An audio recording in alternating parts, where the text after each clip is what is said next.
This is the Sean Hannity Show podcast.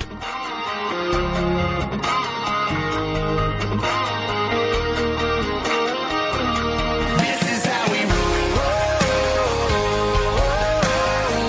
We light it up with our hands up. This is how we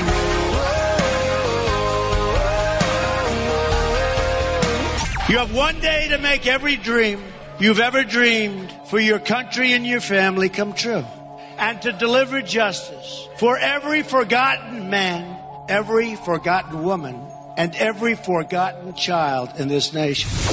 Today is the day. The day. It's election day in the USA. Get out and vote. Freedom is back in style. Welcome to the revolution. We burning down the night, shooting bullets at the moon, baby. This is how we roll. Sean Hannity. The new Sean Hannity Show. More behind-the-scenes information on breaking news and more bold, inspired solutions for America. All right, it has finally arrived. Yes, election day, another election day. And how you feeling today? I know what you want to ask me. I know what the question is. I know there is all of the analysis in the world, and every single expert and pro that I know is writing back and forth, and anecdotally, we're all trying to glean whatever we possibly can from the voting turnout here in this county, and Miami-Dade, and Broward, and Hamilton County, and Franklin County, and the Philly suburbs. And, you know, the bottom line is, it's what I said. It is winnable for Donald Trump. It is difficult, but winnable. And it's really now in the hands of you, the American people, as it should be. You know, with when all is said and done, we end up, whether we like to hear this or not, with the government we, the people, deserve. And I'm just hopeful that the American people will get this right. There's a lot happening. I think every state that we talked about yesterday matters the same today, starting with Florida. All things begin and start with Florida. You know, the only anecdotal information, a really good friend of mine, I don't know if he wants me to mention him or not, Matt Towery. I've known him for all the years that I was in Georgia when I first went down there in 1992. And he is somebody that I look to with great expertise in voting. When he's saying Hillsborough County, in Tampa, Florida, turned out early in Election Day at 72% in 2012. As of 1:30 this afternoon, the combined early and Election Day vote in Hillsborough had already reached 63%. And there's a lot of hours. That's from 1:30 p.m. Eastern time this afternoon. It's now a little after 3 Eastern. So with hours to go, his belief and analysis and expectation is that the vote this year is going to far exceed 2012 levels, which seems to be the case not only in Florida, but around the nation. That is the anecdotal evidence I have gotten. Now, not the case where I voted earlier today, but Linda apparently waited in line 3 hours today to get her vote in. How long did everyone else wait in there? How long did you wait? Jason, did you wait a long time? No, not really. It took me about 15 minutes. 50 or 15? 15. Okay, and Sunshine, how long did you wait? I was there for almost an hour. Okay, and Ethan, how long did you wait? 5 minutes. I was the third person to vote. Okay, I basically walked up and voted. So, and you were, 2 or 3 hours, Linda? How long total? I saw your line. Yeah, it was a long line. I mean, it was about 2 hours, you know, but it was worth it. That's a lot. Yeah. It was worth it, man. Of course. Well, look, I don't think New York is all of a sudden going to end up in play, but it's, I think it's still important to vote because then you get into this whole electoral college debate versus the popular vote. I mean, Democrats are going to run up massive numbers. I mean, that's one thing I don't think that's factored in enough in the polls, which is, are they polling a lot of people in California? Okay, Hillary Clinton, any leftist, liberal, is going to win that state by a huge margin, or New York, or in most cases, New Jersey. I think Trump might outperform in New Jersey better than people think. But we'll have to wait and see. And, you know, I stayed up late last night. I watched Trump's final speech in Grand Rapids. He threw on the schedule late. It must have been about 1 in the morning. And I think he finished as tough and as strong and as committed as I think he's ever been. In many ways, I have known this guy for years. I think he's a changed person. And I don't think he's had time to reflect on what the changes really are, but his passion to do this job is real. I mean, I think he was outworking Hillary Clinton by, doing 8 states to her 2. Anyway, back to the anecdotal evidence of my friend Matt Towery. He goes on to say, so he thinks his guess is that they've already reached 63% of the vote total in 2012, which is a pretty high number. This is Tampa, Hillsborough County. And with hours to go, he thinks the numbers will far exceed 2012. And that is the anecdotal, I repeat that, evidence that we're getting all around the country, not only Florida, but around the nation. And he says, and his conclusion of this is, I can only remember 2 times when we've had such a wave of voting. 1980, Reagan, 2008, Obama. And his next line is, and Secretary Clinton is no Obama. And it fits his view that the polls have underestimated and miscalculated the turnout in the weighting models. Look, at some point during this program today, I am going to get the exit polling data. And you'll watch the media. Early data waves did not impress the media. They weren't particularly happy. That I can tell you. I'm not supposed to report any of it, and I will keep my word because I have people that are counting on me to keep my words. But, I'll give you a little anecdotal stuff that I think that will be important to you.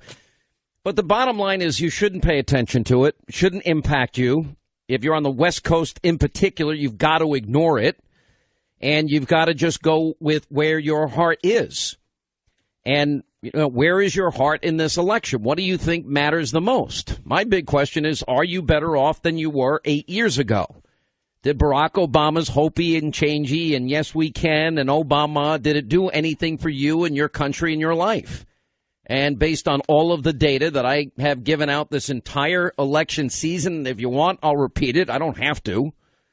But I wanted to make sure that by repeating it every day that you understood things not only didn't get better, things didn't change for the better, things got dramatically worse, both at home and abroad.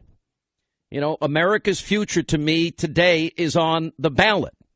The front page of today's New York Post has a photo of a woman holding her nose with the headline, "Vote for the one you dislike the least." Now, the Post is my favorite newspaper, but in this case, I think they're 1,000% wrong. This is not one of those elections where you are choosing, to me, between the lesser of 2 evils. I think we get to choose today. Look, and the first thing, if you want to tell me that Donald Trump didn't spend his entire life preparing to be the president or run for the presidency, well, that's fairly obvious. Otherwise, he wouldn't have gone on to Howard Stern's show. It's fairly obvious because he didn't lead the lifestyle of the typical politician that does all the right things. But in a way, it's always been refreshing to me because over the years that I've studied and watched these politicians, they're just the opposite of Trump. And as much as they put their best public face forward, and behind the scenes, they're far worse than what you'd ever imagine. And I think with Trump, it's actually kind of the opposite, that you kind of see his flaws up front. He wears them on his sleeve, but behind the scenes, he's actually a better person, which I think was what motivated him to run, which is, it's just not politics. Take from that what you will. And I think we have 2 very distinct visions for the future of the country. We have one choice. We continue the direction that has failed the last 8 years. We have the other choice. We change direction. And in some ways, actually reverse direction. One candidate wants to expand on her party's liberal orthodoxy. The other candidate wants to break with the party line on trade, immigration, the economy, and foreign policy. Rosie Gray is a reporter at the Daily Beast who actually, shockingly, I gave her a shot. I said, all right, you know what? I don't trust you. I know who you write for, but I'm going to give you a shot. And I gave her a chance. I said, the only thing I ask is that you quote me directly. And she absolutely gave very specific quotes that I gave her. And I said, all right. So I gave her another interview today. And she says, win, lose, or draw, what do you think this means for the future of the Republican Party? And I saw Dylan Byers. There is the old Republican order, regardless of what happens today.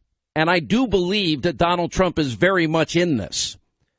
The old Republican order, I told her, is dead. It's done. It's finished. There is no going back. And, you know, I remember Reagan famously said in a CPAC speech, because I've quoted it so often, is it a third party we need or a revitalized second party with no pale pastels but bold color differences? And he made the argument we need a revitalized second party, Republican Party. Now, I'm fine whichever way it happens. But the old Republican Party, where they make promises that they're going to repeal and replace Obamacare, and they're not willing to fight, they're not willing to use their enumerated powers to get rid of those parts of Obamacare that they could have. You know, when 2014 becomes a referendum on illegal, unconstitutional executive amnesty, and then they punt it to the courts because they don't want to fight for fear that they're going to get blamed for a government shutdown, and the only person that stood up in the Senate was Ted Cruz and Rand Paul and Marco Rubio and Mike Lee, then basically there's no difference between the two parties. If John Boehner is going to allow, with the power of the purse, the debt to go up $5 trillion, that Republican Party is useless to me. If the Republican Party is going to commit brave men and women to fight, bleed, and die like they did in Iraq, and not fight to retain the victory, then that's not the party that's going to win. Look, the Republican Party better understand what's happening here. With 95 million Americans out of work, with the lowest labor participation rate since the 70s, the lowest home ownership rate in 51 years, the worst recovery since the 40s, 13 million more Americans on food stamps, 8 million more Americans in poverty, 1 in 5 American families without a single family member working, 1 in 6 American men 18 to 34 in jail or living in mommy and daddy's basement. There's something radically wrong. Now, if they're going to cater to cheap labor, and that's the reason that they never built the wall that they promised us in 2006, if they're not going to have a message, solutions that resonate with those people in Michigan and Minnesota and Wisconsin and Ohio and Pennsylvania, that's going to make the working lives of these hard, great Americans better, then that party's dead. You know, one of the most underreported, I think, things about Donald Trump's platform is this New Deal for African Americans, for black Americans, where he says, we're going to fix your broken down, dilapidated schools. You know, nearly 4,000 people died in Chicago alone since Obama's been president. 3,000 shot in Chicago this year alone. You know, and Trump says, we're going to get rid of the violence. We're going to fix these schools. We're going to send education back to the states. And we're going to incentivize multinational corporations to bring their money back and become energy independent. So we'll have millions and millions of high-paying jobs and incentivize these companies to build the factories in Michigan and in Wisconsin and Minnesota and Pennsylvania and Ohio. Unless the Republican Party has the answers to help those people that are suffering in massive numbers, they're useless. unless they go into the black community and say, the Democrats take your vote for granted every 4 years.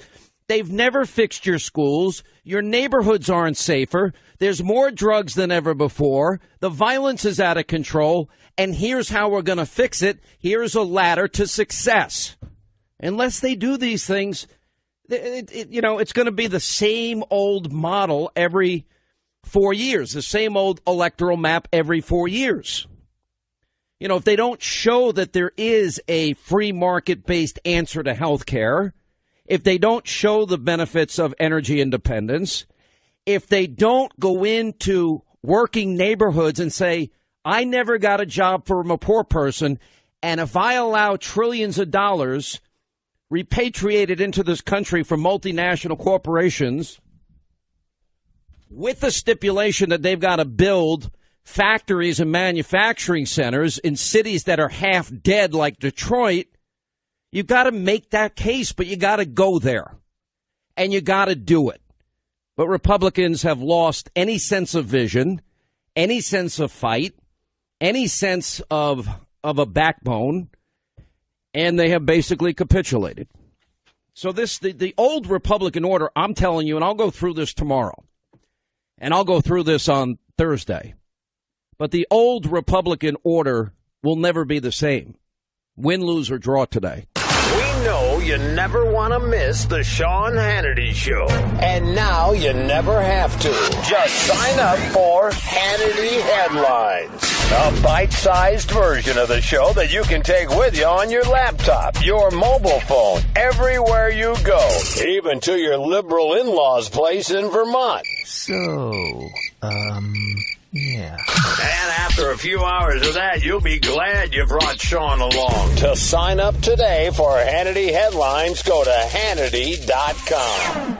They had the autopsy, the famous autopsy of the Republican Party. What went wrong with Mitt Romney? Mitt Romney went into that election, most days before, and it switched at the end. But the polls are often in presidential election years off by a ton. Off by about 3 percentage points. So you don't know the IBD poll, which has been the most accurate in the last 3 election cycles. In the end, had Trump +2, LA Times, Trump +3. Others had Hillary +2, 3 in that range as well. So, by all accounts, somewhat deadlocked. No real indicator of how the election's going to go.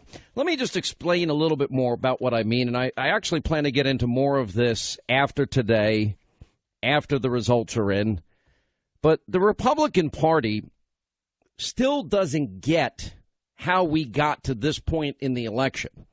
They don't understand it. Either they don't understand it or they don't want to understand it. And I probably would argue it's the latter. When for example, I've done focus groups of this radio program. I've done research on what my customers, have to say about me, or on television, what you have to say about me. And if 2/3 of you are telling me that I need to shut up, that I talk too loud, that I interrupt too much, that I digress too much in my speech patterns, at some point, I've got to look at that and say, that is a loud, resounding message, and it better start resonating with me so I can make my customers happy and give them more of what they want.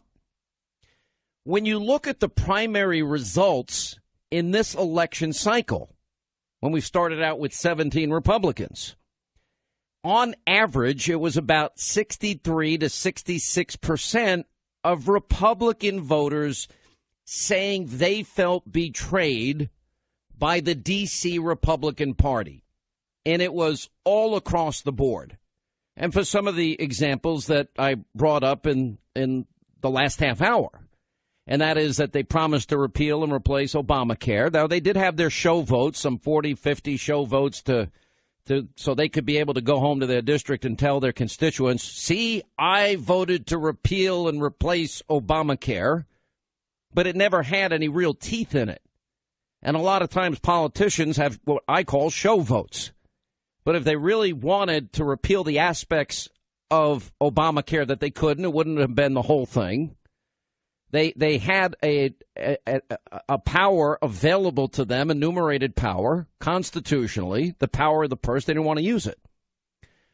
When you talk as a party about small government and limiting the bureaucracy and the dangers of debt and deficits, and you have control of the House of Representatives, and John Boehner is your speaker, and he has control of the power of the purse, and during his tenure, the debt goes up nearly $5 trillion.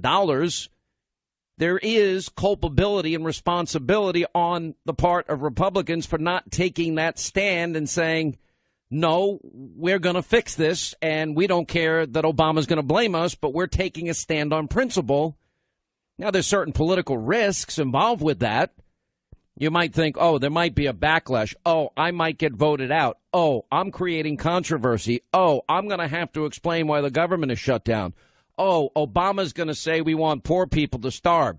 Oh, Obama's going to say that veterans are going to get hurt because of our actions. Now, there are certain mitigating powers. You could start passing bills that would keep funding the military and taking care of our vets and taking care of Social Security, stopgap measures, spending measures that you could use. But in the end, I mean, Jamie Dupree and I used to go through this day in and day out at the time, what powers they actually had and what they had available to use and they didn't use. If you say to the Republican rank and file in 2014, we see a president that 25 times says, I don't have the authority on my own. I can't do it on my own. I just can't, I got to go through Congress. And he says he's got to go through Congress, that he can't just, with the wave of a pen, through executive fiat, change the immigration laws, and he says he doesn't have the constitutional authority to do it, and then he does it anyway, and every Republican says, give us the Senate, we'll stop his unconstitutional, illegal actions, executive orders on immigration, and then they get the Senate, and then they're stupid enough to give away all the leverage that they have, and they end up funding, in the end, executive amnesty, and their excuse is, well, we sent it to the courts, because they didn't want to get blamed for a government shutdown again, and that was the power that Obama would constantly use on them. Basically, Obama got his entire agenda passed with little to no opposition. And the first argument was, well, we only have 1/3 of the power of government with the House of Representatives. Well, there's a reason that our framers put together separation of powers, enumerated powers, co-equal branches of government. And if you have the enumerated power of the purse and you're unwilling to use it, if you're unwilling to fight, if you're unwilling to take a stand, a courageous stand, well, that's why I think we got to the point where 2/3 of Republicans felt betrayed. And they felt like the entire Obama agenda, went unchecked. And thus, therein lies why the two finalists for the Republican primary ended up to be Donald Trump and Ted Cruz. Now, they had something in common. They're both insurgents. They're both hated by the establishment. They're both outsiders. And I think it was a direct message from the people, just like in 2010, that they wanted a dramatic shift and change in Washington. What Republicans seem to be missing and what Donald Trump has tapped into is not what they think it is. An analysis of the media is going to tell you that Donald Trump tapped into anger. And he tapped into racism and xenophobia and Islamophobia. It's not it at all. What they're missing here is what I have been telling you now for the better part of a year and a half. That people in this country are suffering badly because of failed government. They're suffering. They see the lowest labor participation rate since the 70s. They see the first president never to reach 3% GDP growth. They see 95 million of our fellow citizens that are out of the labor force. They see the lowest home ownership rate in 51 years, the worst recovery since the 1940s. They see Obama not only didn't have shovel-ready jobs, they weren't so shovel-ready, but they see 13 million of our fellow citizens, additional Americans, nearly 50 million of them, now on food stamps. 8 million more Americans that live in poverty, nearly 50 million Americans living in poverty. 1 in 5 American households, not a single family member working. 1 in 6 American men, 18 to 34 in jail or living in mommy's basement. These are millions of Americans that are suffering needlessly, and we have a government, for example, energy, a simple issue, the lifeblood of the American economy. We have more natural gas. We have more oil we could drill for. We have more coal, clean coal that we could extract than we would ever need in 200 years. And yet America is too stupid to create the millions of jobs, the added bonus of national security benefits. We would never have to fight a foreign war in the Middle East for a long, long period of time. Oftentimes it is our national interest for oil, for energy, that compels us to be far more involved than maybe we otherwise would. How many times are we going to ask Americans to fight, bleed, suffer, and die, lose their limbs, come back disfigured, only to have people like Hillary who sent them, then pull them out, take the cities they've won, Mosul, Ramadi, Fallujah, Tikrit, Baghdad, create an opening for ISIS, and they have the energy resources to expand their terror reign, as they have done.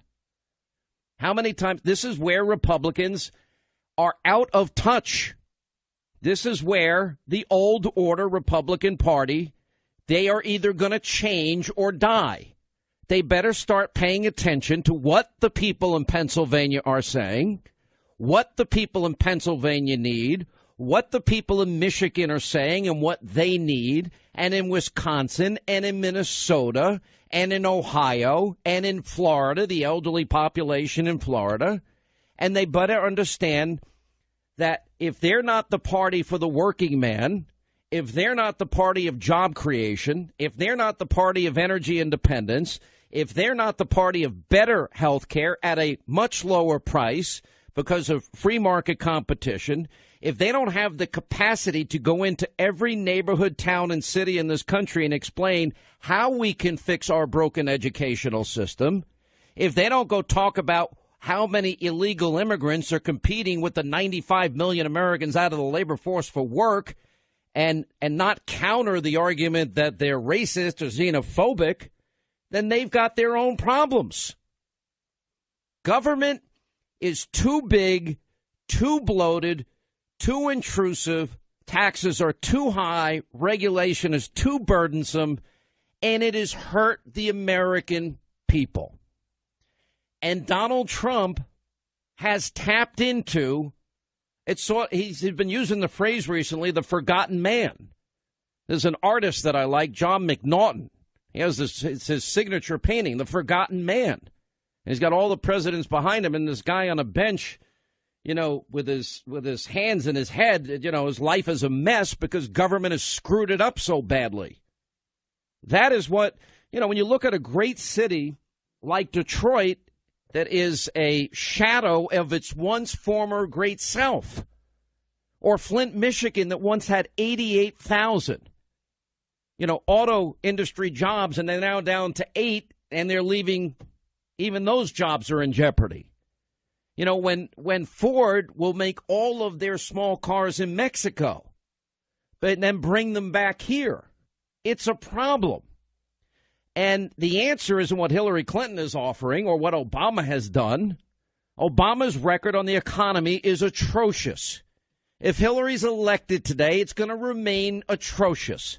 I promise you, if Hillary is elected, America's precipitous decline will continue. And that brings us back to the election today. And, you know, if you are in any of these states that matter, well, you know what to do. If you're in Florida and you haven't voted and you're in the Panhandle, if you're in Southwest Florida, if you're in the I-4 corridor area, Tampa to Orlando, go vote. If you're in Tallahassee, vote. If you're in Pensacola, vote. If you're in Jacksonville, go vote. Same with Georgia. Can't lose Georgia and have any shot tonight. North Carolina is, look, Trump, if he's going to have any shot, has got to win Florida, Georgia, North Carolina, Ohio, and Iowa. He's got to start there. And then he's got to win every state. And this is why I said it's doable, but it's hard. Then he's got to win every state Romney won. Then he's got to hold Arizona. He's got to try and flip Nevada and Colorado, or maybe even New Mexico. Not an easy task. And then he's got to look to New Hampshire. Those 4 electoral votes in New Hampshire may end up making all the difference in the world tonight. And then the Maine 2nd Congressional District.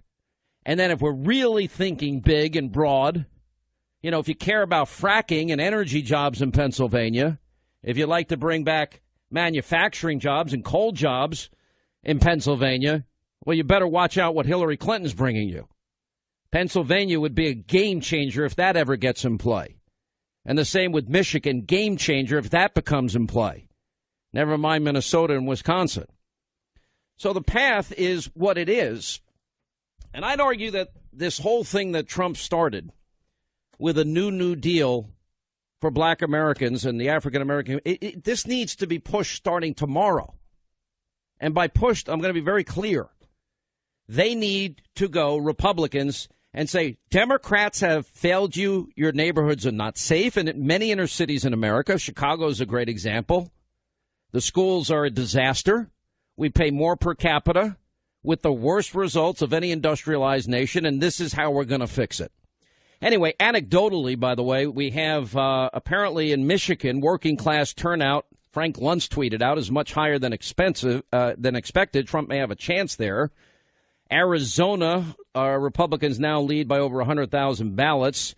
Colorado right now, which would be huge for Donald Trump if he could flip it.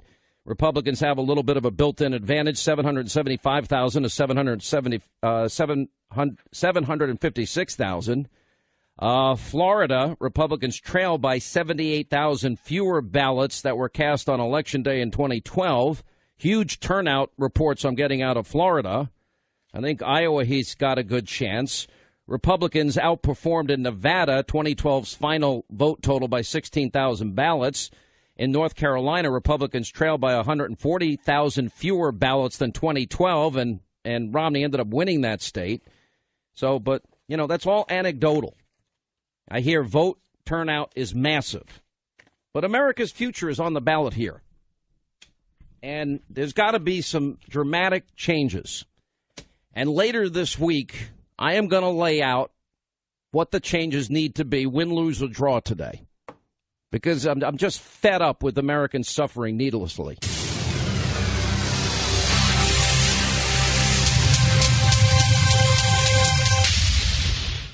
This is the Sean Hannity Show podcast.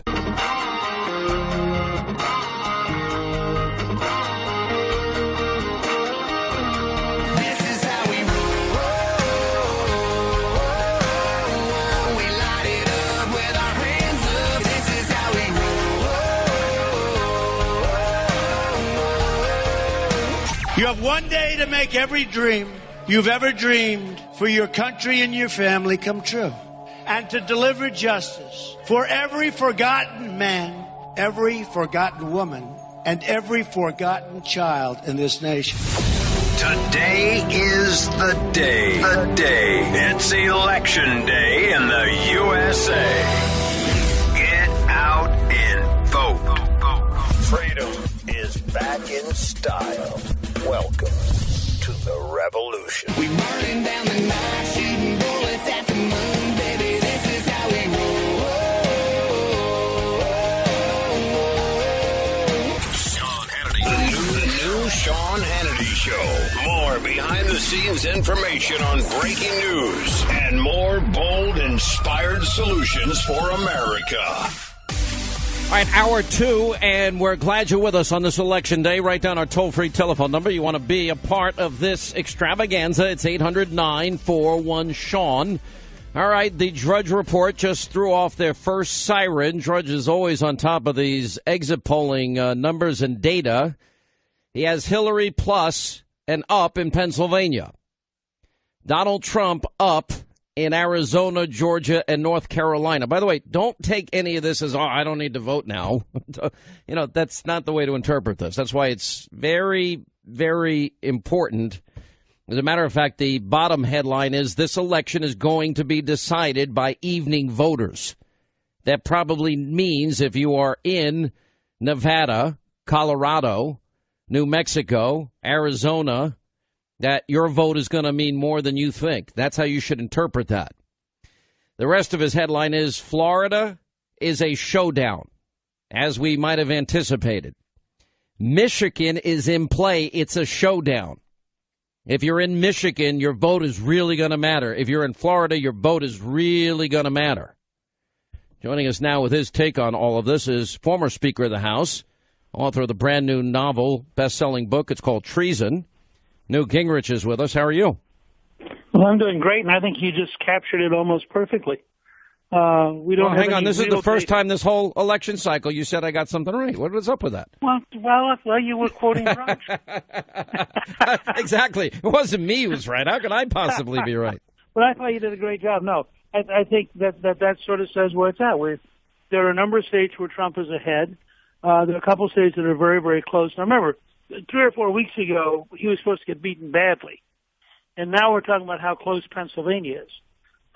So there's a lot of things going on out there. I do think the surge of voters after work is going to settle a number of states. There's going to be states where no matter what the daytime exit polls show, and I've been through this both in 1984, in 2012, in 2004. I was at a media luncheon in New York in 2004 because I remember calling your show afterwards, and their early exit polls, which were absurd, I mean, they're all morning junk, but their early exit polls all showed Kerry winning. And these guys in the media were all kind of sitting around wondering which of their close friends were going to get cabinet jobs. And you and I talked later on in the afternoon about the fact that the polls were just wrong and that Bush was going to win. Well, I would say right now, Trump actually looks better right now than George W. Bush looked at this time in 2004. I remember in 2004 doing this radio program, and Dick Cheney got off his plane, and it was in our final hour of the show, if I remember correctly, and the exit poll showed that John Kerry was going to be the next president. And Dick Cheney called this radio program to push the vote out, and obviously they won by a bigger margin in 2004 than they did in 2000. By the way, here's the Drudge just updated again. All right, looks like Hillary is up in Pennsylvania, but Trump is up in Arizona, Georgia, North Carolina, and Ohio now.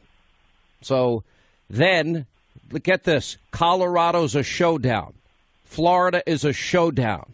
Michigan, a showdown. Nevada, a showdown. This is, it's what we thought. This, how do you interpret? I'm getting all of this empirical data. Matt Towery, who's a mutual friend of ours, I know you were on the email that I saw and quoted on this program earlier today. I mean, he seems confident. What he actually wrote was that in 2012, Hillsborough County, which is the Tampa area of Florida, turned out early in Election Day at 72% of all voters as of 1:30 this afternoon. That's going back a couple hours now. The combined early Election Day vote in Hillsborough had already reached 63%. He said with hours to go, my guess it'll far exceed 2012 levels, which seems to be the case not only in Florida but around the nation. He said, I can only remember 2 times that we've had that kind of wave voting, 1980 with Reagan and 2008 with Obama. And then he finishes the sentence by saying, and Secretary Clinton is no Obama. And he said, this fits with my view that the polls totally underestimated and misallocated the turnout in their weighting models. You agree with that? I mean, yeah, I think that's right. And we'll find out in a few more hours, but my sense is that the really big Obama precincts, which were largely legitimately African-American, I mean, there's a lot of pride in the African-American community at the first African-American president. Those precincts almost everywhere are not turning out in the kind of numbers that Hillary needs. In addition, there are some polls that show Trump getting as much as 19% of the black vote, which would be dramatically higher than Mitt Romney ever dreamed of. If you have a combination of a much smaller black vote and then her getting a much smaller percent of that smaller vote, this is a double disaster for her. And this could affect Minnesota, Wisconsin, It certainly could affect Michigan, Pennsylvania, Florida. I mean, just go down the list. In addition, when you go through the list, let's assume for a second that the list you just gave us is pretty accurate. Yes. Hang on. It just got updated. Trump right. well, I'm just giving you. All right, so Hillary's up in Pennsylvania. That's the only state that she's up. Trump up in Arizona, Georgia, Iowa, North Carolina, and Ohio. Those were all states he needed to win. I had every one of those states as must win. I also add to that Florida. Now, he says Colorado, Florida, Michigan, and Nevada are a showdown. That means, all of these states now are in play, and all of them now, every vote in Colorado, Florida, Michigan, and Nevada now matter. Right, and remember part of what you're now saying, that assuming he's right, and again, we don't know until we see. By the way, I know Matt Drudge. Matt Drudge gets good data. Well, on election day. I have been through 4 election cycles with Matt Drudge. He gets good data. I'm not disputing you. I'm just suggesting to you that until you've actually seen precincts returned, for example, you don't know how big, if Trump has a real base among blue-collar workers who have, 8 to 4, 9 to 5 jobs, he may have a surge in the next 2 or 3 hours unlike anything we've ever seen. So you don't quite know what's going on out there. But of the states she just listed, if I'm Hillary Clinton and I'm already behind in Arizona, Georgia, North Carolina, and Ohio, and we all Iowa. know that I was clearly going to go for Trump, and I'm now fighting for my life, not winning easily, fighting for my life in Colorado, Florida, Michigan, and Nevada. If I were Hillary Clinton, I'd be very nervous. No, I'd be nervous too. But, from my standpoint, and I have, by the way, these are coming, I think, from exit polls. Hang on, I'm looking at this as we speak here. I'm now getting, all right.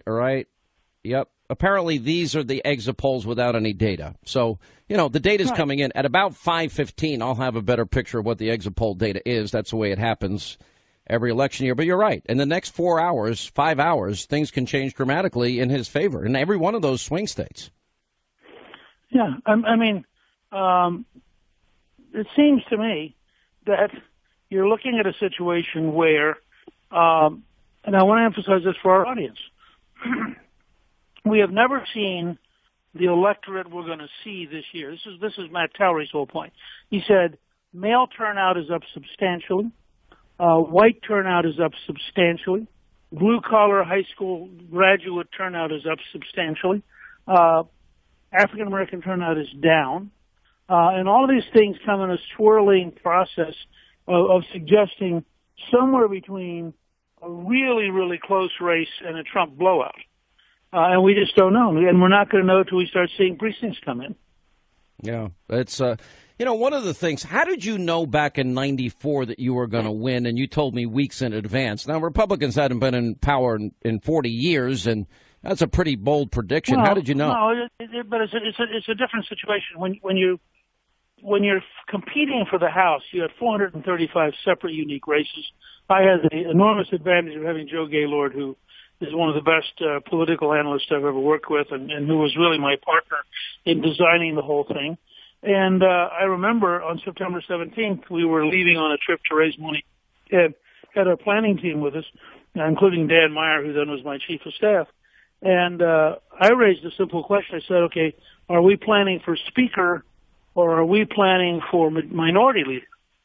And Gaylord said, well, you better be planning for speaker because you're going to be. At which point Dan Meyer said, hold on, we're not going to do another thing. Remember, we had not been in power in 40 years.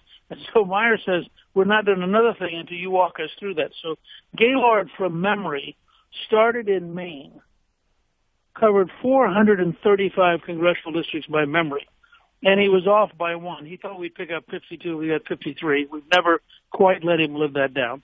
But the difference is when you go house race by house race in an off year. Remember, there's no presidential overlay. This is an off year election. You can get a pretty good grip if you see the momentum coming your way, and if you know who the candidates are. And we had deliberately stretched the field. One of the things I admire about what Trump did in the last 2 weeks is he went to Michigan, he went to Pennsylvania. He went places where the elite media. He went to Minnesota, and here are all these analysts sitting around Washington, New York. Boy, that's really a waste of time. No, it's not.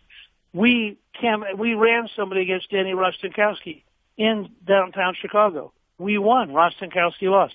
We ran somebody against Jack Brooks, the chairman of the Judiciary Committee, in rural Houston, outside Houston, the suburbs.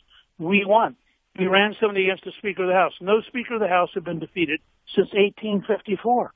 We won. Now, part of the reason we got a majority that year is that we stretched the other team so thin that they couldn't focus. So what did you have happen in the last 2 days? Hillary Clinton, Barack Obama, Michelle Obama, Bill Clinton are all running around basically chasing Donald Trump. He goes to Michigan, they go to Michigan. He goes to Pennsylvania, they go to Pennsylvania. I mean, it's as though he's now the Pied Piper, and they're having to run after him everywhere. And he was great when he went to Minnesota, which nobody thought made sense in the regular traditional thing. But his line was, I cared enough to come here. She didn't. Well, that's a great line. How many Minnesotans who are undecided are going to go, yeah, maybe I want the candidate who actually came to Minnesota. Such a good point, especially last minute. What does your gut tell you then? I mean, you're a historian on top of everything else. I mean, probably I think you're more of a historian than a politician, which is somewhat ironic, maybe people hearing that because you've been in politics so long. But your great passion and love is to come to New York and look at dinosaur bones and read historical novels and read history. What do you think? How do you read what you know today? Remember, I have two biases. One is that I am an optimist, and as Clifton can tell you, I get up every morning and I'm optimistic, and so I approach this with a bias that Trump will win because I'm an optimist. Second, I have a model which I cited to you yesterday, which I recommend to everybody, which is Pat Caddell's article in FoxNews.com. I think it was yesterday. Brilliant article by Pat Caddell. And my model is simple. If you have 80% of the country unhappy, if you have 75% of the country thinking that there is widespread corruption, if you have people believing that the future is going to be worse unless we change things, you have a huge bias in favor of the outsider. So my bias has been for months, and you and I have talked about it for at least 3 months now, that in the end, unless Hillary could knock Donald Trump out, he was going to win. Just as in 1980, unless Jimmy Carter could knock Ronald Reagan out, he was going to win. And I believe all over America today, there are people who have been holding their breath, they're not sure who to vote for, and they're finally coming down and saying, I am not going to vote for her. And I can just tell you, we just flew down to Charleston. I'm making a speech in the morning in Charleston, South Carolina. The number of people who walked up to both Clifton and me on the plane, in the airport, et cetera, we ran into one Clinton voter, and we ran into dozens of people who said, our guy's got to win. And felt very strongly about it. It's funny you say that because that's what I keep hearing the most. Let me ask you another question before I do let you go. I'm told Donald Trump may actually call into this program in the next half hour. It's not definite, but he may. Let me ask you this question. Do you agree with me that the old order of the Republican Party is done? Well, I think it will. It depends on what happens with Trump. If Trump wins, it's done. If Trump loses narrowly, it'll make one last gasp to try to survive. And the Trump forces will have to be organized in 18 and 20 to make sure that it doesn't. But it certainly has been the most remarkable change-oriented campaign I can remember in modern times. And it has, I think, permanently reshaped the Republican Party and maybe on the edge of reshaping the country, which was Pat Caddell's point. Yeah. All right. Well, the bottom line is, you know what? This election has not been decided. The polls are still open everywhere. And we'll have some exit polling data in less than an hour now, which will tell us. I suspect Drudge probably got that information from there. We'll see. But what it seems like is... And we want everyone to go vote. Everybody, especially if you're in Arizona, Georgia, Pennsylvania, Iowa, North Carolina, Ohio, New Hampshire, Colorado, Florida, Michigan, and Nevada. You got to vote. All 50 states. Just go vote. Just go vote. All right? All right, I voted today. Did you have to wait online? No, we voted absentee because we weren't going to be in Virginia. Oh, okay. So we all right. Mr. Speaker, we'll talk to you again tomorrow, but you've been amazing. Thank you for all your help throughout this entire season. I look forward to tomorrow's conversation. And thanks for, by the way, whenever I was wrong, telling me I was wrong. I really appreciate the public humiliation I got this year. No, the audience appreciates the candor of our friends. I know. Anyway, Mr. Speaker, thank you. 800-941-SEAN if you want to be a part of the program. All right, listen, go vote. This, as I said yesterday, Trump can win this. It's difficult. Nevada, Michigan, Florida, New Hampshire, Colorado, North Carolina, Ohio, Arizona, Georgia, Pennsylvania. Go vote. We know you never want to miss the Sean Hannity Show. And now you never have to. Just sign up for Hannity Headlines. A bite-sized version of the show that you can take with you on your laptop, your mobile phone, everywhere you go. Even to your liberal in-laws' place in Vermont. Yeah. And after a few hours of that, you'll be glad you brought Sean along. To sign up today for Hannity Headlines, go to Hannity.com. So Drudge headlines show what we thought would be the case. It's still very, very early. His headline is, this election will be decided by evening voters. And he says that Colorado, Florida, Michigan, Nevada are all showdown states at this point. So if you're in Florida, if you're in the Panhandle, you get to vote an hour later. If you are in Jacksonville, if you're in Orlando, Tampa, the I-4 corridor, if you're in Southwest Florida, Fort Myers, Naples, if you're in Miami-Dade, if you're in West Palm Beach, wherever you happen to be, your vote is really going to be important today. And the same thing in Nevada. Michigan probably now is in play. Colorado is in play. He also has Hillary is up a little bit in Pennsylvania. Trump, though, up in Arizona, Georgia, Iowa, North Carolina, Ohio. That does not mean he's won. That means you need to go vote. Joining us now, 2016 presidential candidate Donald J. Trump. How are you, sir? Hi, Sean. How are you? Do I have to call you Mr. President if you win? Do I have to say no, sir? You can call me whatever you want. You are a special person, Sean, that I can tell you, and your listeners know that for a long time. How are you feeling today? How do you feel about? Well, I feel good. I feel number one. I had a marathon for about 3 weeks. You were watching it, where I was doing speeches in front of these. You're doing like 20 states to Hillary's 1. Yeah, I saw.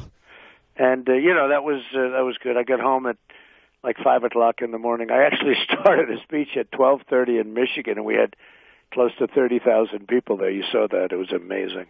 I did. It was amazing. The Grand Rapids. But I hear good results. I hear a lot of good things. I hope the people in the Florida Panhandle get out, and the Great Corridor get out. That's going to be really good because I think Florida. The I-4 corridor. Close. Yep. Yeah, the I-4 corridor is where Florida's won and lost. And the Panhandle. I was just told if we can get the people in the Panhandle out and the corridor out, the I-4 corridor. We're going to win Florida. So whatever you can do, folks, if you're listening, get out there and vote. Get out there. And it also goes for Colorado. It goes for Michigan. I mean, the fact that you put Michigan in play, and maybe at the end of the night, who knows, Pennsylvania.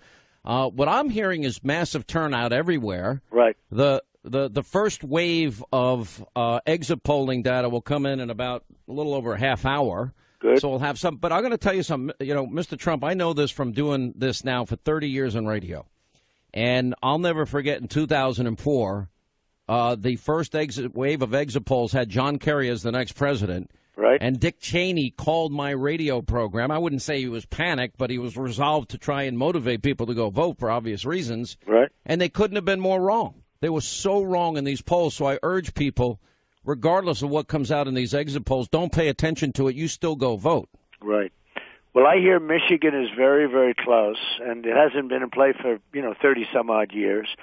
I hear that Florida is very, very close, and that, again, the Panhandle could get out and vote, and it would be really, really good because those people are incredible people, and they're on our side. And the I-4 corridor, if they get out and vote, we're going to win Florida, but we have to get them really motivated to vote. And motivated is to make America great again. That's very simple because that's what they want. That's what they want. But the Panhandle is so important. I was just told that by somebody, the Panhandle, if they get out and vote.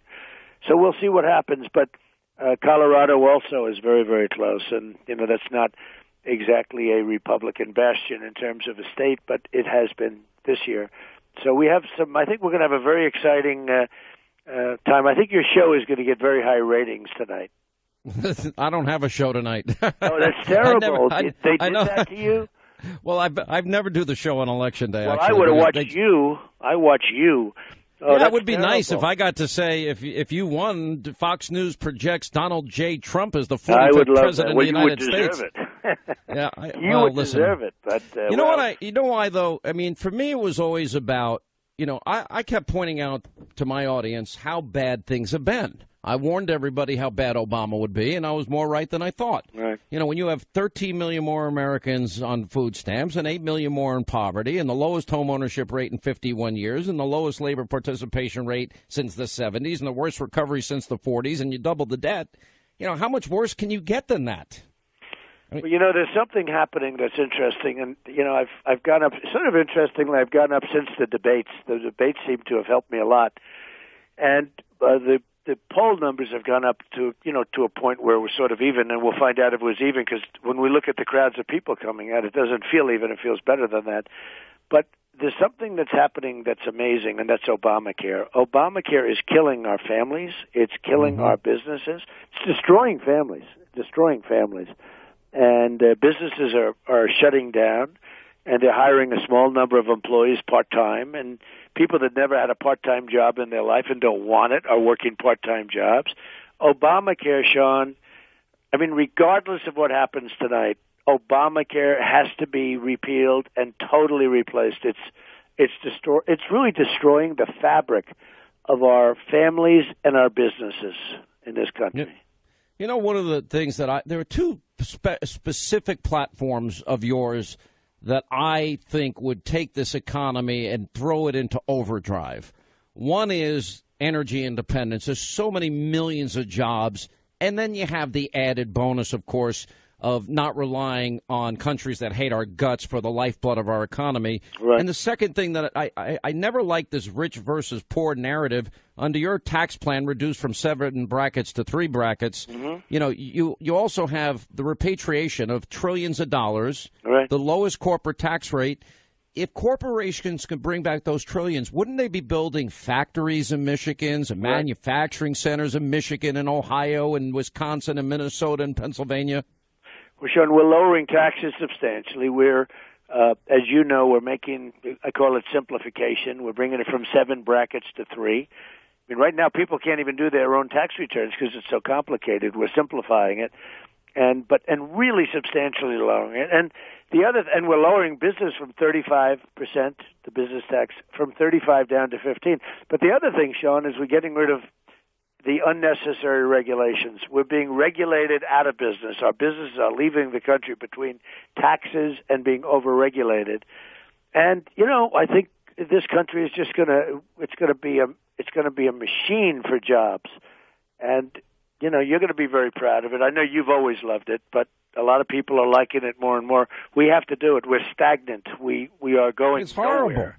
It's and horrible. Very, very bad. We have nearly 50 million Americans on food stamps. Right. We have nearly 50 million Americans in poverty. Now, that is, it makes me so angry because we have so much more potential than that. And, here Obama comes in with all the hope and promises, and then he laughs off, I guess those shovel-ready jobs weren't so shovel-ready, and he robs our kids and grandkids blind. He opened up the piggy bank and smashed it open, and I haven't even talked about foreign policy. Let me ask you this question. You have traveled more than you probably ever imagined you would in the last year and a half. It's true. In a lifetime. Has this changed you? Well, I'll tell you, I've learned a lot. You know that what I've learned more than anything else? The people in this country are amazing. The spirit, they really are. Potential, the talent. Now, we're being led down the wrong path. We're being led horribly. But the people in this country are amazing. They're great people. They love the country. They're discouraged because, their whole, so much has been taken away. And, as I mentioned, Obamacare and the high taxes and everything else. But the potential of this country is really the thing that I think I've felt more than anything else. And I've been doing this now for a year and a half. The press is very dishonest, extremely dishonest. And I'm not saying everybody, including you, by the way, but tremendous. I mean, the stories that are written. Can you believe CNN feeding questions to Hillary? Can you believe CNN asking the DNC what they should be asking you in interviews? Good grief. And by the way, CNN is the worst. Sean, about that is there's hardly any publicity that I've seen that Hillary Clinton is dishonest. I've seen tremendous amount. Look, if you were going to West Point or Annapolis or the Air Force Academy, and you got the questions to a test or questions to a debate, God. they would, and if you didn't report it, you would be thrown out of the school immediately. Yep, they have now, an honor Hillary code. never reported. Forget about Donna Brazile. Mm-hmm. Who cares about Donna Brazile? Donna Brazile got these in some cases probably went direct. But she never, sorry, there's a phone call coming in. No worries. She never reported this. And that's so bad. And nobody writes. Have you seen any stories? Like I imagine there's some. I mean, they talk about Donna Brazile, but nobody says that Hillary went into those debates, had the questions, had the answers, and never reported it. Could you imagine if anyone ever gave me the questions and I gave them to you? I'd be crucified. It would be Absolutely. the reinstitution of the electric chair for both of us. We'd be sitting together, and it would be on live television on exactly. CNN. It would be live television on CNN. Exactly right. I will say this. I'm actually getting more data as we come, and from the people that I'm hearing, this election tonight is going to be not only a massive turnout, this is extremely close. Pennsylvania, Ohio, North Carolina, Iowa, Arizona, Colorado, Florida, Michigan, Nevada, New Hampshire. And if you win those states, you can be the president. And, I know that from my perspective is I just hate to see a country like ours, as great as our country can be, suffer needlessly. Right. And we've been suffering because of, look at how corrupt, I don't know if you've been following WikiLeaks. For the last number of weeks, I've been putting all the WikiLeaks developments on the screen on my TV show. And I'm like, is anyone in America besides me? I'm like an island unto myself covering all of this. And it shows such deep corruption in our political system. It really, as bad as I've always thought it is, I never thought it was this bad. Well, I'm amazed how little it's covered at all, the WikiLeaks. I mean, some of those statements are unbelievable, the corruptness, even the knowledge into things like how the media works with the campaign, the DNC, how they're working together. And, give me the questions, how do you want it? They send stories to people to check them out. Do you like them? I mean, it's just nobody ever heard of a thing like this. How do you like the story? Do you want to make any changes? I've never seen anything like it. And the press is really hardly covering it, the mainstream. I know. It's so disgusting. One of the things, unfinished business, I can tell you from my perspective, is I am going to take all of this information after the election, and I am going to go after them so hard that I'm going to make sure every single American understands how the so-called objective media. Now they say, well, Hannity, you give opinion. I give opinions because that's what my job is. I tell everybody that I have an opinion. I'm not hiding it. I'm not covering it up. But I'd never feed you a question. I mean, that's insane. Before a debate, and CNN is asking the DNC for questions. It sounds to me, and I've known you this with you. You and I, we like each other and we respect each other professionally and everything else. There is no chance, if you were hosting a debate, there is zero chance that you would give me questions. I wouldn't. Zero. But they'd never let me host a debate. I don't even think you'd think about it. I wouldn't. In all fairness. What's taking place is horrible. And then you see the 33,000 emails deleted. And after getting a subpoena from the United States Congress, and nothing happens, and you see General Cartwright's going to go to jail for 5 years maybe for doing nothing by comparison. Yeah. It's well, crazy. I interviewed yesterday on this program Kathleen Saucier, and her son, Christian Saucier, now just got sentenced to a year in jail. What did this kid do? He took 6 pictures of a submarine that he was proud to work in. He now had to leave his 1-year-old baby, his wife, and his mother, and he's now spending a year in jail, and she gets away with... Submarine, Sean. An old submarine. If Russia or China wanted those, probably they've got them from 20 years ago. No, this is an pretty old submarine, as I understand it. But think of it. Clinton sends stuff through her maid, I guess from the Philippines, right? Through the maid. And by the way, a crime. This is classified information, and nothing happens to her. You know, just the mishandling of information is a crime. I know. Forget everything else. Just the mishandling. and they let her off. And by the way, that's another thing we're going to deal with. And I'll tell you one other thing I'm going to deal with post-election is a Republican Party that, frankly, created you. When all the primaries, when there's 17 of you, and 65% of Republicans say they feel betrayed by their own party, there needs to be a little bit of introspection about what they did wrong. And I would argue they don't fight. They don't stand for anything. They back down, all of that. But listen, I bet you can't wait, if you win, to get things turned around in this country. I know how you work. I know how your mind works. I bet you won't even take a day off if you win, would you? Well, even since we talked, I've been thinking so much about what's wrong. And, to a large extent, it's a lack of common sense. These leaders, they have no common sense. I talk about Mosul, where they announced they're going in. Now you see how tough it is, right? They're really fighting. And the leaders that they were trying to get, they left 4 months ago. But I talk about that a lot, where it's just inconceivable to me. They want to go and attack Mosul. Why do you have to announce it? It's unbelievable. Remember the elements of surprise, the old days would study or whatever. And can you imagine General MacArthur and Patton and all these great generals? Crazy. Let me ask you a question as we're closing here. I always say kiddingly at the speeches, they're spinning in their grave when they see this, right? But do you think it's horrible? It's a lack of common sense in addition to everything else.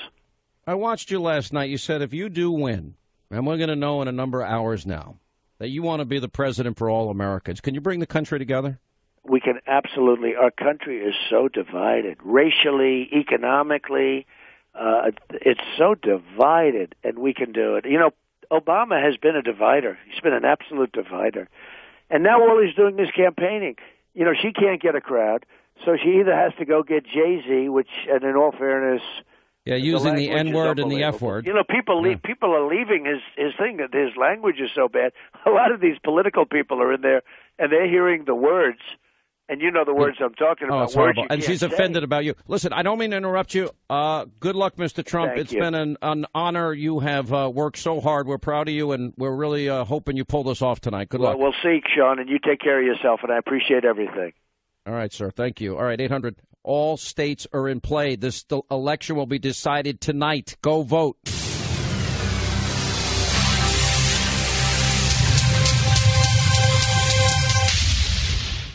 This is the Sean Hannity Show podcast.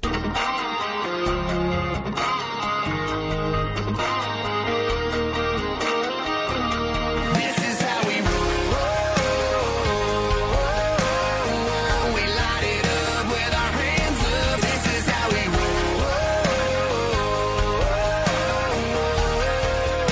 roll. You have one day to make every dream you've ever dreamed for your country and your family come true, and to deliver justice for every forgotten man, every forgotten woman, and every forgotten child in this nation. Today is the day. The day. It's election day in the USA. Get out and vote. Freedom is back in style. Welcome to the revolution. We burning down the night, shooting bullets at the moon, baby. This is how we roll. Sean Hannity. The new Sean Hannity Show. More behind-the-scenes information on breaking news and more bold, inspired solutions for America. All right, here we go. This election day, final hour of the program. I'm not going to even listen this year to the exit polling data that comes in. And you say, what do you know, Hannity? You're scaring me. No, this is not. The polling data doesn't come in for another 9 minutes, and that's when news organizations begin to get information. Now, look, exit polling data in 2004 right here on this program. It showed that John Kerry was going to be elected president, and they couldn't have been more wrong. So I don't trust it, and my gut, my heart, my soul says that this is a very different election year than any other, and I don't think anybody knows. There's too many wild cards, too many independents in this race for any of us to know. I think probably Drudge has it right, and that is that it is so close everywhere, and especially look, I think this may come down again to Florida. It may come down to the Panhandle. It may come down to the 6 electoral votes in Nevada. Michigan appears to be in play. Colorado appears to be a showdown. Michigan a showdown. Florida a showdown. Nevada a showdown. And I'm going to work on that assumption. I'm also told that outside of Philly, the turnout in Pennsylvania is massive today. So I'm not in the prediction business. As I said yesterday, I think Trump can win. His path is very difficult. I've never been Pollyannish. John McLaughlin, pollster, founder of McLaughlin and Associates. He's with us. Doug Schoen, pollster, author, political analyst, and Fox News contributor. How are you guys, and how are you feeling today? Doing fine. Sean, I think your analysis is a fair one. I've seen what's been available. I think it does suggest a very close race. Everything now is reporting that I'm seeing the secretary, but it's all within the margin of error. And as you said, there has been a systematic bias in the exit polls to the Democrats for a number of years. That's not to say the secretary didn't win or Donald Trump didn't win, but at this point it's too close to call. But if Trump does get Arizona, Georgia, Iowa, North Carolina, and Ohio, this is a game on. I never said it isn't game on. I'm just saying at this point it's too close to call. Yeah. And what are your thoughts? John McLaughlin, what are you seeing today? I think you're going to see a record turnout, and you're going to see 4 years ago you had 129 million voters come out, and this time you're going to see maybe 140, 150 million come out. And even in these last couple hours, as you said, whether it's Central Florida, whether it's, you got Panhandle 2 hours to vote, the Panhandle. I was part of the CBS radio, because they told me that face for radio. I was the CBS radio exit poll, team, where I was the token Republican, and you had Jeff Garin, who was the Democrat pollster. And we saw the exit polls coming in at 3 o'clock, and the Democrats were calling us, trying to get us to make a call for Gore. And we're like, the exit poll's wrong. They got too many African Americans. They don't have enough Cubans. When you make the adjustments, it's a dead even race. It's not Gore plus 3. It's dead even. And so we held off making the call. The TV side made the call, which was a historic error. And, people actually drove home when they heard the call. But today, I think people are just they're ignoring the polls. They hear it's a close race, and they're voting, for their heart. And you have lines in places like on Long Island. Pete King was telling me that they're double, they're triple what they've normally been in those hours of the day. And Republicans are out there, and you're hearing it from the Trump people in Ohio that the votes are up in the same ex-urban counties that George W. Bush carried it when they thought John Kerry was going to win that election in 2004, as you mentioned. So America's voting right now, and it's making a lot of the Democrat pollsters very nervous because their little models and their forecast of having a +6 or 7 Democrat electorate may be in jeopardy today, where Donald Trump's bringing in a new coalition to win this election. A friend of ours, I know you know Matt Tower, he's been in the business. Mm-hmm. He knows Georgia and Florida probably as good as anybody. And his interpretation was Hillsborough County, Tampa, turned out early on Election Day. And in 2012, they had 72% of all voters. And he pointed out as of 1:30 today, and I didn't get an update from him since, that the vote in Hillsborough had already reached 63%. And he said that he thinks that means that the turnout will exceed 2012 levels, which seems to be the case not only in Florida but around the country. Is that what both of you are seeing? Well, seeing that, and I think John's point is exactly right. If we get turnout beyond the conventional expectations and models, I assume those voters, Sean, I suspect, John, you're agreeing or postulating this, would be Trump voters, because it'd be the people not picked up by normal polling, normal modeling, or normal expectations. That's well, correct. He finished by saying, I can only remember 2 times we've had that kind of way of voting, 80 with Reagan, 08 with Obama, and Secretary Clinton is no Obama. That's what he said. Mm-hmm. Yep, and I think you're seeing that. Even, like, I know Matt from Georgia. We've known each other for decades, and I did work for Governor Deal there, but I was talking to Congressman Doug Collins today, and he says the same thing. You have a historic level of voting in Hall County, where he's from in Georgia. But when you look at Florida, when you look at the early vote, the people who voted in 2012 that hadn't voted yet they're out of that 1.7 million, they're Republicans 46%, Democrats 40%. They'll come back in. But then instead of an 8 million turnout, it probably is 1 million voters. Like we know from research, there's 1 million voters in Florida who voted in '08, who voted in 2010, but walked away from the election in 2012, not because they didn't want to vote for Obama, but they didn't like Romney, so they didn't vote. There was 1 million of them. They're still there. There's more people like that, so you're going to see, I think you'll see 9 million voters come out in Florida, and that's to Donald Trump's benefit. What's amazing about this? I mean, here it is. It's Election Day. On the East Coast, it's 5:13. And we still can't say with any certainty who's going to win this election. We do have reports, by the way, of some Trump ballots being automatically switched to Hillary. This is CBS News in Pittsburgh. That ballots cast for Trump are being automatically switched to Hillary Clinton. And we have another report out of Pennsylvania as well, in Philadelphia this morning, that this was in the Washington Times, that the Philly Republican City Committee chairman said he received at least 40 reports of Democratic Party-sponsored poll workers turning away Republican-sponsored workers. So, I guess this happens every election year, right? Well, let's just say if there is not the massive vote in the cities, particularly the city of Philadelphia, for the secretary, then Pennsylvania will go from being in play to certainly leaning red.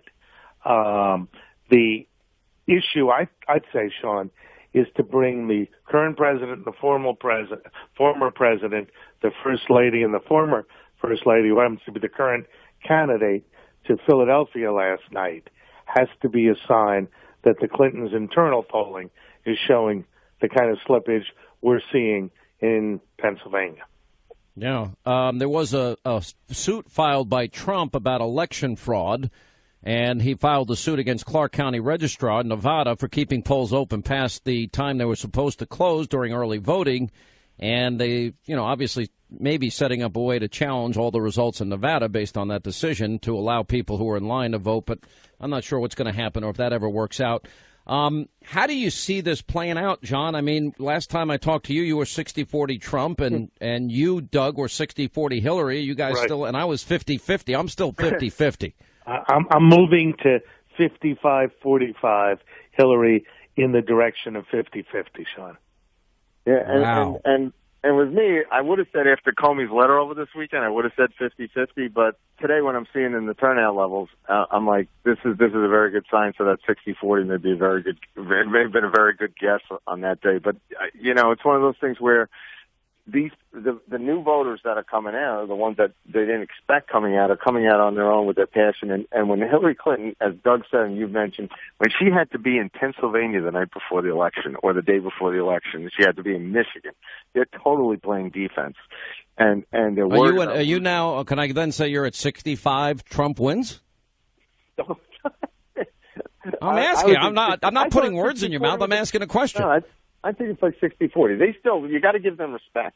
They have a very good machine. Yeah, I agree with you. As far as turnout goes. No, I agree with you. Campaign tactics. And John, I made the same point with Sean. The upside is a good turnout machine. The downside is what Sean has been saying.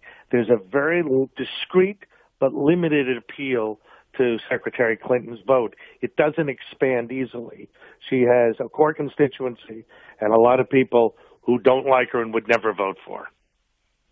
By the way, I am hearing the Florida Panhandle is really in need of getting out there. That if there's a low vote turnout in the Florida Panhandle, I mean that's key for Donald Trump to take the state of Florida. Yeah, that would. And so I got one report that the Panhandle turnout was a little low at this point. They still have a couple of hours to get out and vote in the Panhandle, and that would be, John, you know this area well. Right, and what you have to realize too, what in a lot of these states with the early voting, the reason the early voting was up, you had a lot of Republicans already out there, and in Florida you have registration. They do a very good job of getting their vote out. I was talking to Congressman Mario Diaz-Balart earlier from Dade County, and the Cubans are with Trump. And they're coming out today, and Trump's going to surprise that he's going to get more of the Hispanic vote nationally than people expect. You know, the exit poll in Florida, I apologize. I'm sorry, not the exit poll. The last poll I saw in Florida of Hispanics, and John, I apologize for interrupting you. was 54-34 for the secretary. And that said to me that the record number of early voters among Hispanics, if it's only plus 20 for Secretary Clinton, to me that's a win for Donald Trump. Right. Why do you say that? That sounds like a big number. Well, because you would expect, given what Donald Trump said about Hispanics, then the way the media played it, that this would have been a community, notwithstanding conservative Cubans, would have gone 65, 70, 75 for the secretary. And if she's only winning by 20 points in a state where the Hispanics are 15% of the electorate, that's a net +3 statewide, which I think, John, you'd agree is I just got some information, and look, I've heard that Florida is looking, it's neck and neck, and I know that the only concern of the Trump campaign is Destin, Panama City Beach, Fort Walton Beach, Santa Rosa Beach, Pensacola Beach, I think it's Perdido Beach, or it's Perdido Key. So if you're in any of those areas, remember you have an extra hour to vote based on the time differences there, and that's really, apparently that might make a big difference tonight. And totally. You know what will make a difference, Sean? 7 out of 10 of our voters have Facebook, and they have emails.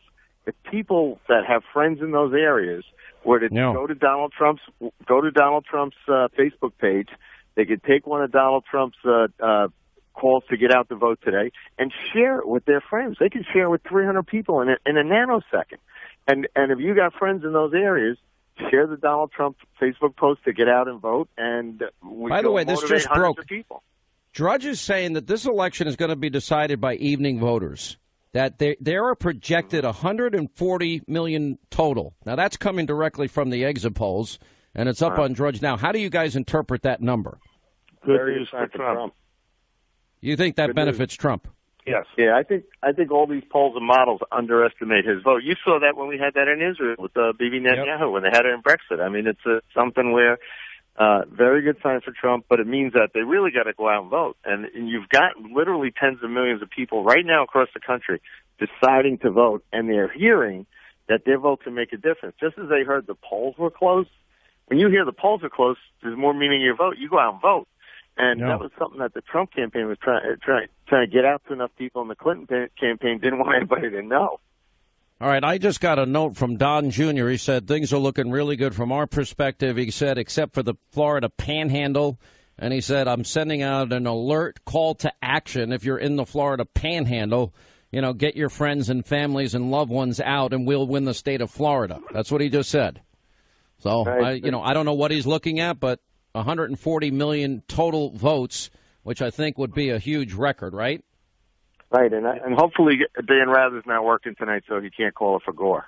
By the way, the one thing that has come out of the exit polls is there is a clear sign tonight that the political map could be reshaped tonight. Does that help Donald Trump? Yes, absolutely. All right, you guys stay online. You're not going anywhere. Sorry, you're staying around. We know you never want to miss the Sean Hannity Show. And now you never have to. Just sign up for Hannity Headlines. A bite-sized version of the show that you can take with you on your laptop, your mobile phone, everywhere you go. Even to your liberal in-laws' place in Vermont. Yeah. And after a few hours of that, you'll be glad you brought Sean along. To sign up today for Hannity Headlines, go to Hannity.com. All right, 25 now till the top of the hour, 800-941-SEAN if you want to be a part of the program and our final half hour on this election day. And, all we're hearing is that there's going to be a record turnout. We're learning that, no surprise here, women advantage for Hillary, men advantage for Trump. 90% of GOP voters, it looks like, will go for Trump. 90% of Democratic voters will go for Hillary. And, it doesn't look like the Never Trump movement is significant. Also, it looks like in Utah that this Admiral guy collapsed, so we'll watch that somewhat closely. And evangelicals, it looks like 60 to 70% for Trump. Again, I'm not a big believer in exit polls because they've been proven wrong and wrong again. I think my interpretation of all things is this. Michigan, Pennsylvania, Ohio, Florida, North Carolina, Colorado, Nevada, New Hampshire are all tight. That's what I can tell you. But 140 million total expected to vote. So I have no idea, even at this late hour, I have no clue how this is going to turn out. John McLaughlin, how do you interpret these exit polls, what little data we do have? I think if you voted for Trump today, you got to go to your Facebook page and say, I voted for Trump, and share it with every one of your friends saying the race is too close to call, get out and vote right now. And do the same thing with your Twitter account, or go and share Donald Trump's Facebook posts and tweet to go out and vote, because those votes could make the difference. Because if, these exit polls, a lot of times they've been wrong, but and it may depend, it really matters to vote. And like I remember in 96, 20 years ago, Steve Forbes, we were supposedly tied in the exit polls, but I told Hal Bruno, we have 20,000 absentees there. We're going to win. And I know the Republicans have an extra 100,000 absentees, more than the Democrats in Arizona right now. So we just have to make sure the next couple hours our vote keeps going out, that we take nothing for granted. The race is too close to call. Sean, do you have a number on independents? You reported Democrats and Republicans. Do you have a number on how independents are going? No, I got nothing on independence. I could tell you right now what it's showing. I mean, it is showing Pennsylvania, Michigan, North Carolina, Florida, Ohio are neck and neck. That's about it. I don't even know what to make. I don't know how to interpret that. I mean, and then you have a massive turnout that we've never had before, and it seems extraordinarily polarized, more than, any other time. Can I give you an interpretation? Yeah. Here's what I say. It's fragmentary, but with Democrats and Republicans basically breaking the same from what you're suggesting, you expect from the numbers we've seen so far in the regular polls that independents will go 5 to 10 points for Donald Trump. When you net that all out, and a lot of assumptions here, we're effectively in something akin to a statistical tie. Who wins in a statistical tie then? I give a slight advantage to Hillary just based on the electoral map, which we've all talked about, but it's a very, very slight advantage. And could Donald Trump win? Each hour, the numbers are moving in his direction, because the late vote is usually a Republican vote. So basically, Drudge has been right all day. This election is going to be decided by evening voters in all of these states: Michigan, Pennsylvania, Ohio, Florida, North Carolina, Colorado, New Mexico, New Hampshire, and Nevada. And with a slight advantage now in all those states except Iowa and Ohio for the secretary, if the late vote goes for Donald, that means we're going to be effectively neck and neck virtually everywhere. Yeah. And what does that mean? What do you take, John?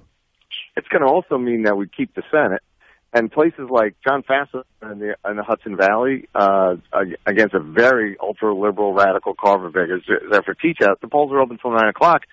For every point Trump goes up in the ballot, it helps him win. So it's not only because I think the exit polls have a model that's based on 2012 that's a bias against Republicans. If we break the model and Trump has a new coalition going out, when they start counting votes, if these people go and vote right now and go between now and the time in these other states as it goes across the country, if they go and vote right now, we'll have a new electoral coalition that would give him the chance to win and to straighten this country out. So we have a good chance of winning if these exit polls are right. I think it's an advantage to him, definitely, right now. Even though it's Michigan, Pennsylvania, Ohio, Florida, North Carolina, all that close? All these states had millions of voters each, but tens of millions together, who didn't vote 4 years ago because they didn't like Romney or they didn't like Barack Obama, and they walked away from it. They're coming into the election right now because they're tired of basically having a flat economy, having America weak in the world, having bad health care or no health care or premiums going up. I mean, it's just you're basically seeing the working class Americans, the working middle class, really take power into their own hands, go vote today and send Washington a message. What about the 20% saying the reason they're voting is to oppose the other candidate? What do we make of that? So whatever happens in this election, this is not going to end today. Yeah. I have to say, we are going to be a polarized, divided nation. And whether it's Donald Trump or Hillary Clinton, the fighting is only going to intensify, I believe. I actually think, what do you think, John? I think people are going to be relieved the campaign's over. But on the other hand, I think Hillary Clinton made a case that, if Donald Trump wins, she's going to accept the results. So we just got to make sure he wins. Yeah, I think that's all true. If do you really think at this late hour that has there ever been a case where the people that you guys can recall that so many states are saying that the evening voters will decide the election? No, never seen anything at this point this close. Yeah, I mean, you'd have to go back. You'd have to go back to Reagan. You'd have to go back to Reagan. That was a surprise to a lot of people right then. I mean, you'd have to go back to then because it was a historic election. This is going to be a historic election. Yeah, I just got a note from my buddy Matt Tower. He says, does anyone have blah blah blah blah? Any shockers? Yeah, he's saying the same thing. He thinks the Panhandle needs to get out. In other words, he's saying that apparently there's a shortage of vote out of the Panhandle, which stays open an hour later, and that would generally be a bigger Trump area. That's the Pensacola, Fort Walton Beach, Destin area of Florida. You think that makes a difference? 65-35, at least, Trump advantage. Yeah. Yeah. That's it. 2-1 Republican area. Yeah. And do you think that could make a difference? It could, for sure. In 2000, when they made the bad call and they said, Gore had won Florida, and it was an hour before they closed in the Panhandle, about 15,000 voters, based on the estimates, didn't vote. And they would have voted 2-1 for Bush, and he would have won Florida by 10,000 instead of having that, horrendous recount. So, if the message goes out to, like I said, if you know people in that part of Florida or North Florida, just tell them to go out and vote. Hit your Twitter accounts, hit your Facebook, and get them out. Send them a text message. Doug, you made a decision that you couldn't vote for Hillary Clinton. Why? Because the range of challenges she faces, both legal, political, and I dare say in terms of being able to fashion a coalition, made me feel that we're going to get gridlock with her. I disagree on a lot of issues with Donald Trump. And I said, I can't vote. And I think we're going to get investigations of the FBI, the Justice Department, Secretary Clinton, and I don't see how any of this is constructive. I just couldn't cast personally an affirmative vote for this. No. You know what's amazing? How did we get to the point that everything seems to always come down to Florida? Because everybody moves there. It's a microcosm of the U.S. So you know what the problem is, though? You got people from New York, New Jersey, and Illinois all moving down to Florida, and they ruin their states. Now they go down to Florida, and they're ruining Florida. Well, hold it, Sean. You and I both own some property in Florida. I don't think we've ruined it. But for example, let's say we're in Florida, in our old age together, then I guess what's going to happen is you're going to cancel out my very well-educated vote, Doug, and that's irritating. And I'll beat you at croquet every time. Is that what we're going to be doing in our old age, croquet? Yeah, and complaining about the younger generation, exactly. Yeah. All right, guys, I'm gonna Thank you. I'm gonna let you go. I really appreciate it. Thank you both for being with us. Let's get a few calls in here on this election day. 800-941-SEAN is our number. You want to be a part of the program. Amy is in Colorado, probably too close to call. What's going on, Amy? How are you? Hey, Sean. Thank you so much for taking my call. It's such an honor to be on the same program as Newt Gingrich and the future president. It's going to be awesome. And wanted you to know Colorado's looking pretty good, at least where I am. In El Paso. Mm-hmm. They have been campaigning their hearts out here, Mr. Pence and Mr. Trump. So, hopefully that'll help. And I've been encouraging all my friends to get out. I've even offered to take a couple of them to the polling place to turn in their ballots. So we're working hard out here, and can't have Hillary. Definitely not. Look, it is amazing that even in this late hour, and thank you for the call, that all the states that I've been telling you leading up to today are all in play. And I really do kind of agree with Drudge right now that I think the evening voters are going to make the difference here. And that means in every one of these swing states. I actually said yesterday, I think Florida is going to be decided by like 1 or 2 points or less. I think North Carolina, same thing, 1 or 2 points or less. Pennsylvania, same thing. Ohio may end up being the same thing. Same thing in Michigan. It's crazy. New Hampshire, same thing. And then you've got Colorado. And then you've got Nevada. Then you've got Arizona. I mean, it's mind-numbing. Even with a record total projected outcome here, it's crazy. Anyway, let's go to, let's see here, Pittsburgh, PA. Joseph. Joseph, how are you, sir? You would be amazing if Pennsylvania ever went red. That would be amazing. I'm doing real good, Sean. Thanks for taking my call.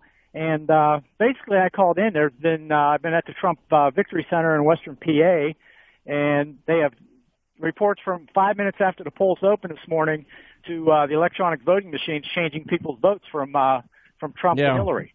We've had 40 reported cases, and I think it was in the Philly area. Is the same thing happening in Pittsburgh, too? Yep, it's happening, and it's mostly heavy Democrat areas, because I think that's where they can hide the cheating, to tell you the truth. It's vote stealing, if you ask me. Yeah. By the way, 62% of people are bothered by the emails. Gee. Look, we're going to get the country we deserve by the end of the night, but I think what Donald Trump started, whether he wins or loses, this is just the beginning. And the Republican Party, as I said at the start of the show, you know what? That old Republican order is dead. All right, let's stay in, let's say hi to Ryan in New Hampshire. Ryan, another big, important swing state. It may all come down to you. How are you? Hey, good. How about you, Sean? What's going on? I'm good. Just let you know the voting line for the people that are registered to vote is a little short tonight, around 5 o'clock, but the line is out the door for the people that are newly registered voters. So that could go either way still, but people are hearing that it's going to be close and getting out there and voting tonight. Yeah, listen, that's what I keep hearing everywhere. And I hear that there's record numbers. I hear people reporting to me the lines have been massively long around blocks and everything in between. Anyway, appreciate the call. Back to Pennsylvania. What's that? Don Jr. is with us. Donald Trump Jr. How are you, sir? You got about a minute. Hey, buddy, I'm back. I'm just calling. I want you to get everyone out. Florida, Panhandle, all of those states, all of the ones that are close, just get them out, Sean.